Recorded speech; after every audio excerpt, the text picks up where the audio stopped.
Hello students, आज हम अपने पाठ पुस्तक के ए लेटर टू गॉड नामक पाठ के बारे में बात करेंगे, जिसके कि राइटर यल फ्यूंट्स हैं। और इस पाठ में उन्होंने एक किसान की कहानी को वर्णित किया है, जिसमें कि वो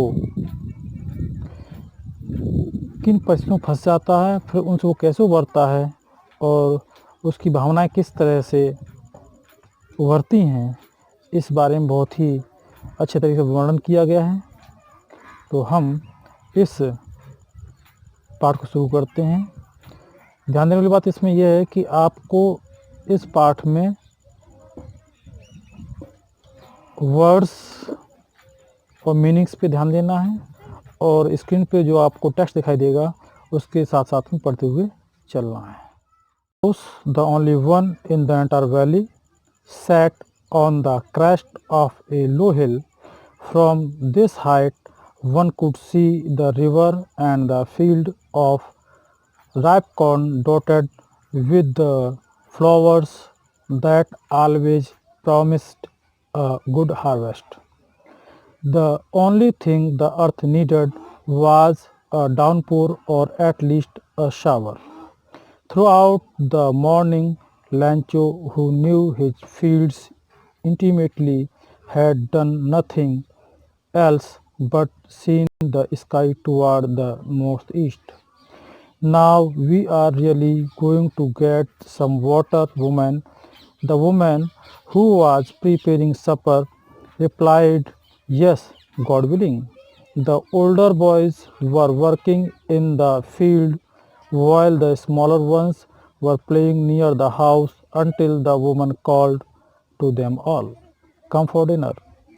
It was during the meal that, just as Lancho had predicted, big drops of rain began to fall. In the northeast, huge mountains of cloud could be seen approaching. The air was fresh and sweet. The man went out for no other reason than to have the pleasure of feeling the rain on his body. And when he returned, he exclaimed, "These aren't raindrops falling from the sky.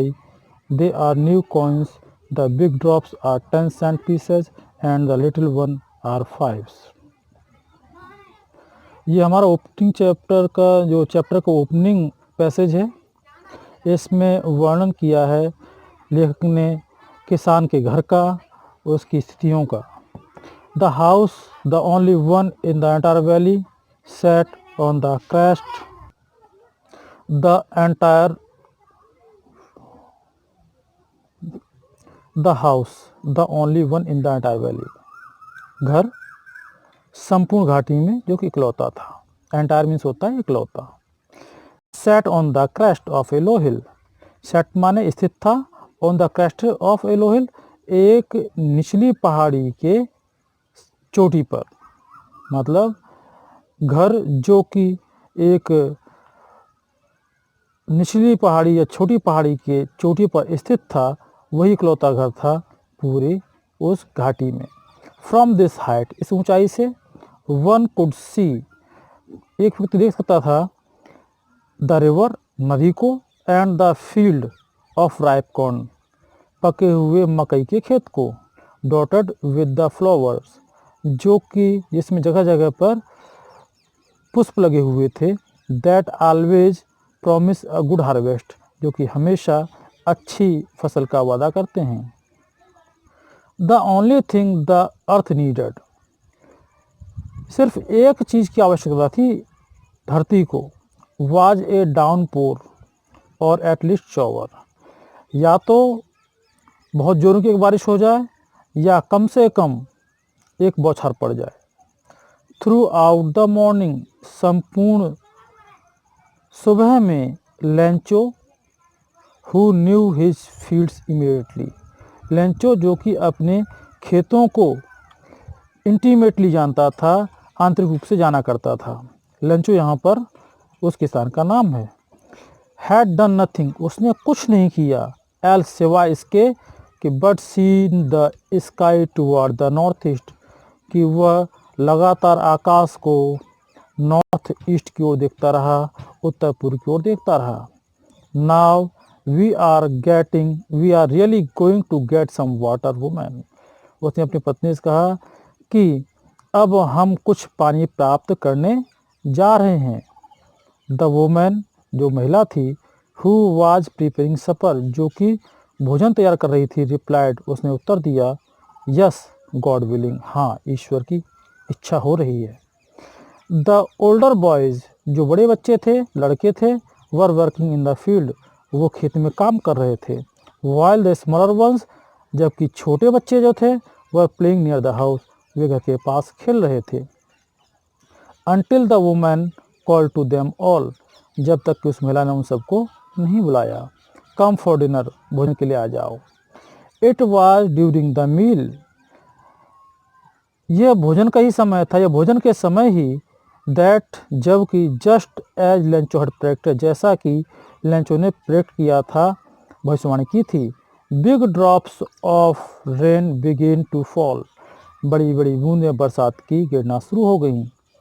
In the north east,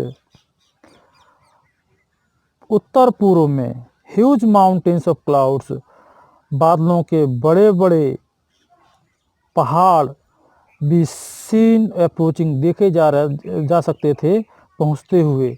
the air was fresh and sweet, हवा ताज़ा और मीठी थी, सुहावनी थी।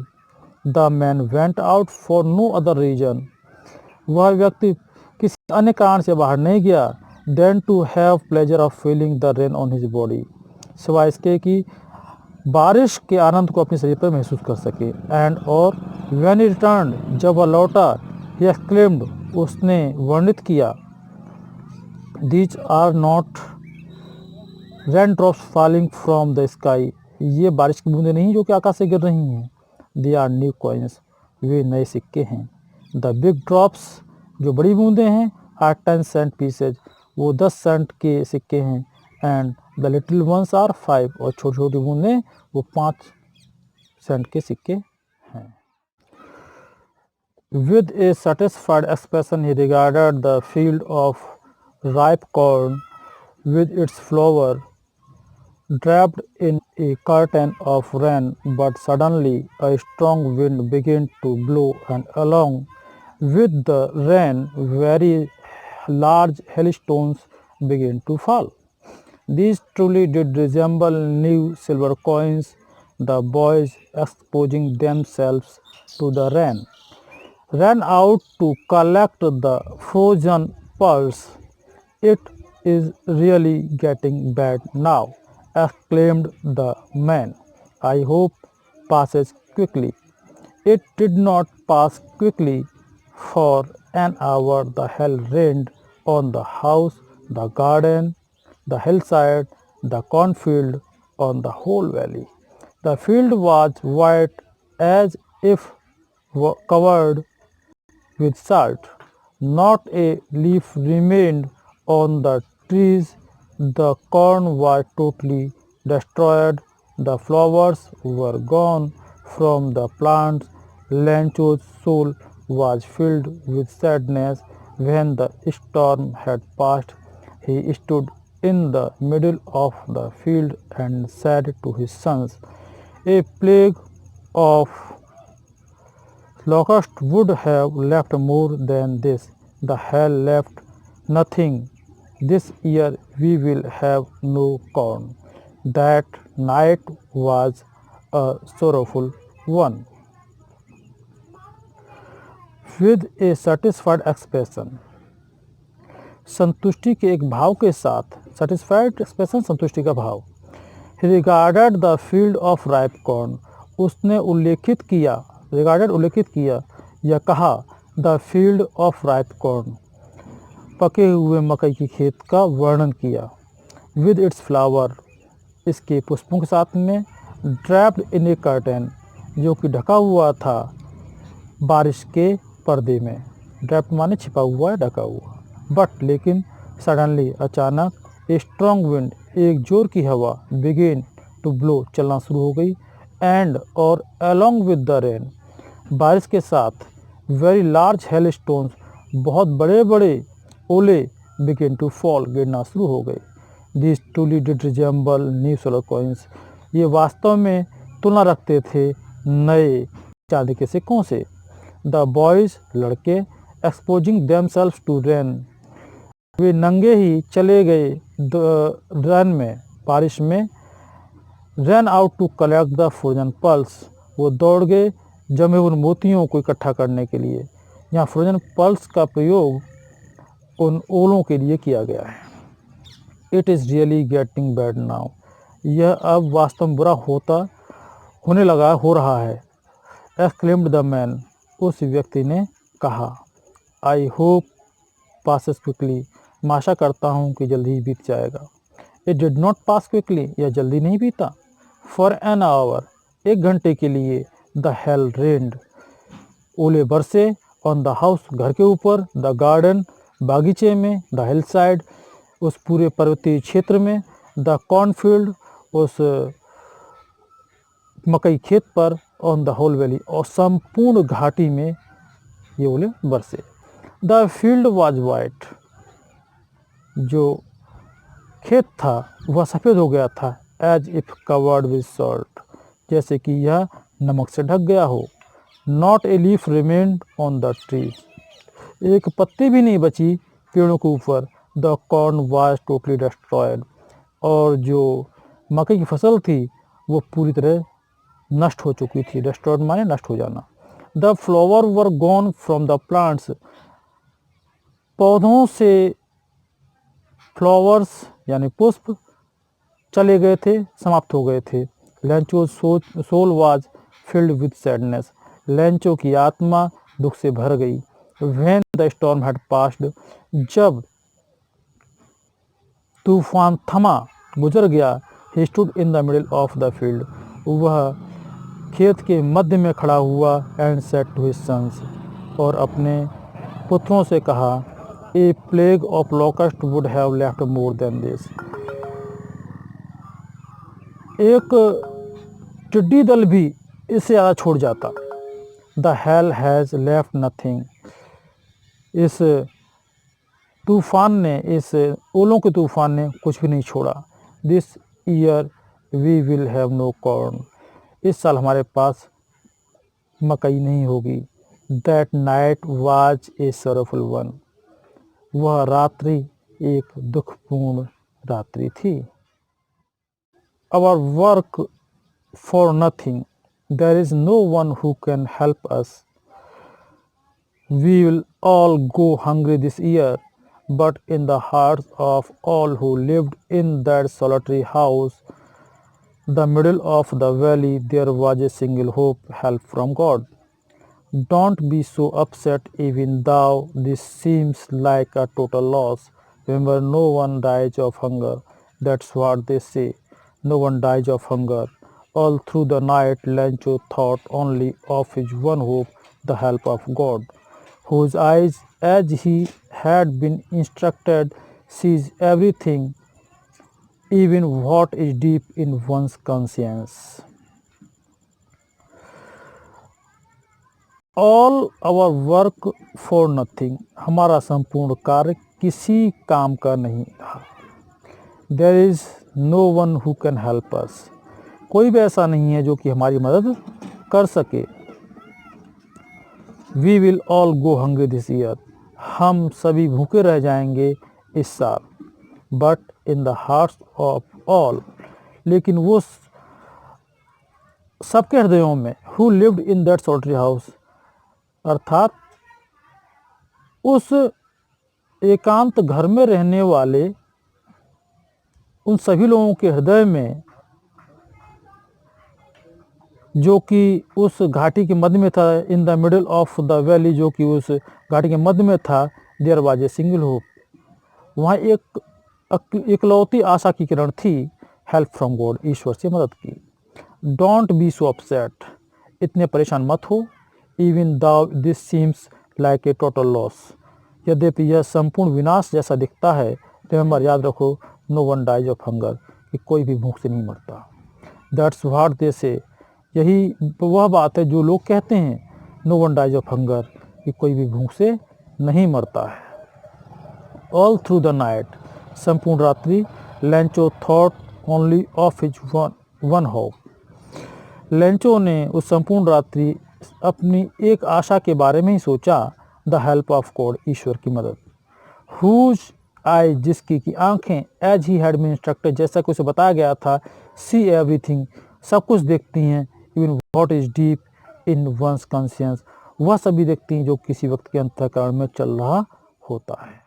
Talks of a man working like an animal in the field, but still he knew how to write. The following Sunday at daybreak, he began to write a letter which he himself would carry to town and place in the mail. It was nothing less than a letter to God. God, he wrote, if you don't help me, my family and I will go hungry this year. I need 100 pesos in order to sow my field again and to live until the crop comes because the hell storm. Lencho was an ox of a man. Lencho बहुत मेहनती था। Ox of a man, बहुत मेहनती होना। Working like an animal, जो कि पशु की तरह काम करता था, इन द फील्ड्स, खेतों में। बट लेकिन स्टिल, फिर भी, ही न्यू हाउ टू राइट, वह लिखना जानता था।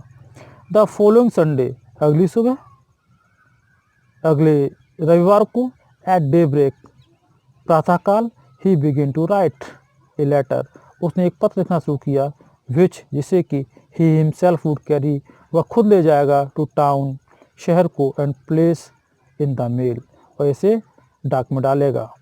It was nothing less than a letter to God, यह ईश्वर को पत्र के अलावा कुछ नहीं था। गॉड, ईश्वर, ही रोट, उसने लिखा। If you don't help me, यदि आप मेरी सहायता नहीं करते हैं, माई फैमिली, मेरा परिवार, एंड और I will go hungry this year, और मैं, मेरा परिवार और मैं भूखे रह जाएंगे इस साल। आई नीड 100 पीसोज, मुझे 100 पीसों ज़रूरत है, in order to sow my field again, अपने खेतों को दोबारा बोने के लिए, एंड और to live until the crop comes, और जब तक फसल नहीं आती तब तक जीवित रहने के लिए। बिकॉज द हेल स्टॉर्म, क्योंकि हेल स्टॉर्म ने, या कह सकते हैं बर्फीले तूफान ने, मेरी सारी फसल समाप्त कर दी है। To God on the envelope, but the letter inside and still troubled, went to town. At the post office, he placed a stamp on the letter and dropped it into the mailbox. One of the employees, who was a postman and also helped at the post office, went to his boss laughing heartily and showed him the letter to God. Never in his career as a postman had he known that address. The postmaster, a fat, amiable fellow, also broke out laughing, but almost immediately he turned serious and tapping the letter on his desk commented, "What faith! I wish I had the faith of the man who wrote this letter, starting up a correspondence with God." So, in order to shake the writer's faith in God, the postmaster came up with an idea: answer the letter. But when he opened it, it was evident that to answer it, he needed something more than goodwill, ink, and paper. But he stuck to his resolution. He asked for money from his employees. He himself gave part of his salary, and several friends of his were obliged to give something for an act of charity. It was impossible for him to gather together the 100 pesos, so he was able to send the farmer only a little more than half. He put the money in an envelope addressed to Lancho, and with them a letter containing only a single word as signature, God. He wrote to God, उसने लिखा ईश्वर के लिए, on the envelope, लिफाफे पर, put the letter inside, पत्र रखा इसके अंदर, एंड और स्टिल ट्रबल्ड, उसके बाद कष्ट उठाया, वेंट टू टाउन, शहर में गया, at the post office, he placed a stamp on the letter, उसने एक टिकट लगाया पत्र पर, and dropped it into the mail box, और इसे डाल दिया मेल बॉक्स में या पत्र पेटिका में। One of the employees,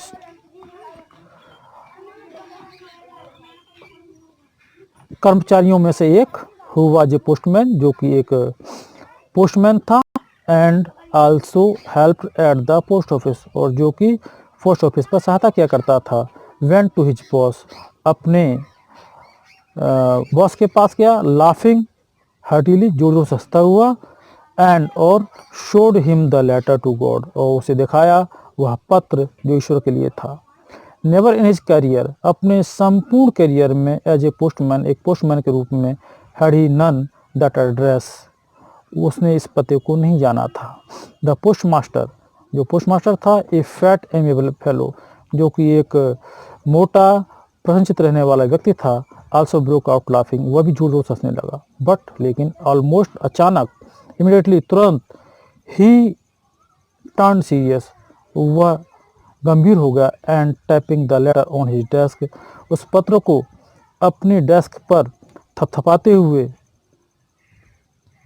he commented, उसने कहा, व्हाट फेथ, क्या विश्वास है, आई विश, मैं इच्छा करता हूँ, I had the faith of the man, मेरे पास भी इस व्यक्ति जैसे ही विश्वास होता, हु रोड दिस लेटर, जिसने पत्र लिखा, starting up a correspondence with God, ईश्वर के साथ में पत्र व्यवहार शुरू करना।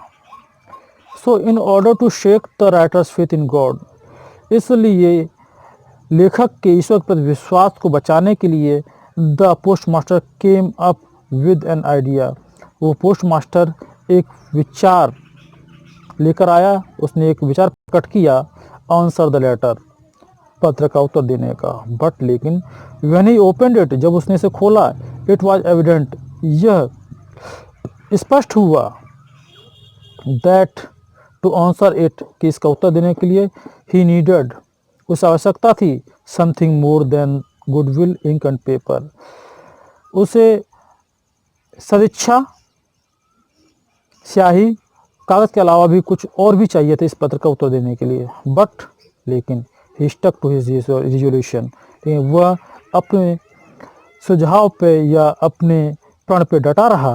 ही आस्क्ड फॉर मनी, उसने धन के लिए मांग की, फ्रॉम हिज एम्प्लॉयज, अपने सहकर्मियों से, अपने कर्मचारियों से। He himself give a part of his salary, उसने अपने सैलरी का एक हिस्सा दिया, अपने वेतन का एक हिस्सा दिया, एंड और सेवरल फ्रेंड्स ऑफ हिज, उसके कुछ मित्रों में से ने भी, वर ऑब्लाइज्ड टू गिव समथिंग, वो भी प्रसन्न हुए, कुछ देने के लिए तैयार हो गए, for an act of charity, एक दया के, एक दान के एक कार्य के लिए।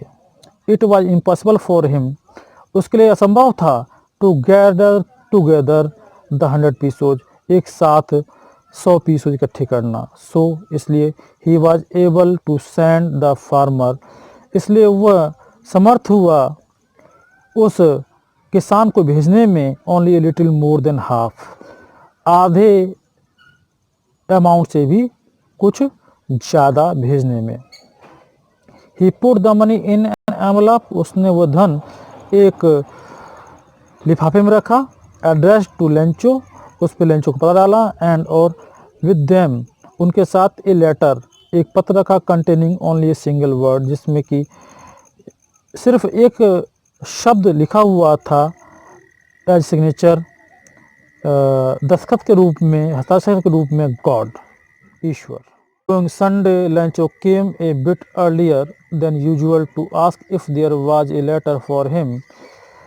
It was the postman himself who handed the letter to him, while the postmaster, experiencing the contentment of a man who has performed a good deed, looked on from the doorway of his office. Lancho showed not the slightest surprise on seeing the money, such was his confidence. but he became angry when he counted the money. God could not have made a mistake, nor could he have denied Lencho what he had requested. Immediately, Lencho went up to window to ask for paper and ink on the public writing table. He started to write with much wrinkling on his brow caused by the effort he had to make to express his ideas. When he finished, he went to the window to buy a stamp which he licked and then affixed to the envelope with a blow of his fist. The moment that letter fell into the mailbox, the postmaster went to open it. It said,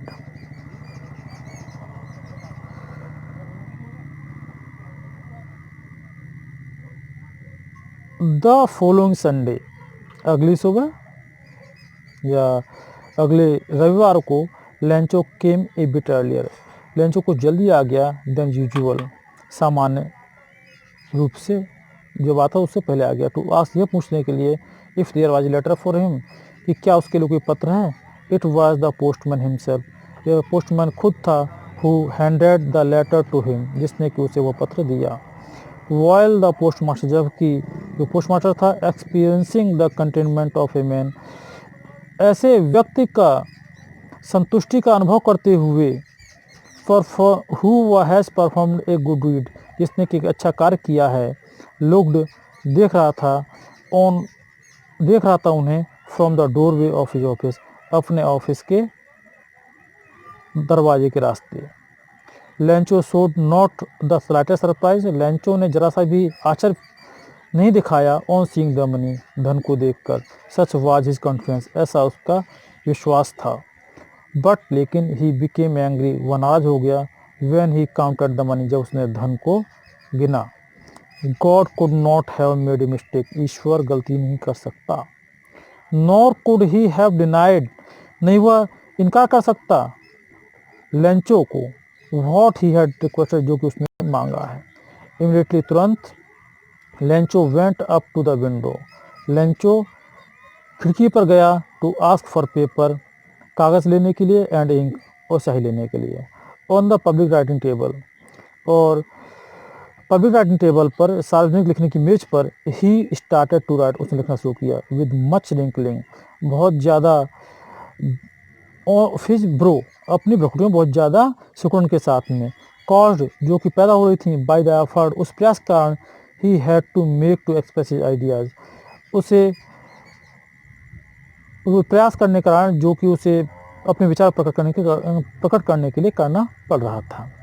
when he finished, जब समाप्त किया, he went to the window, वह खिड़की पर गया, to buy stamp, एक ticket खरीदने के लिए, विच ही लिक्ड, जिसे उसने चाटा, एंड और देन अफिक्स्ड टू द एनवलप, और उसके बाद इसे उसने उस पर चिपका दिया लिफाफे पर, with a blow of his fist, अपने मुक्के के एक प्रहार से।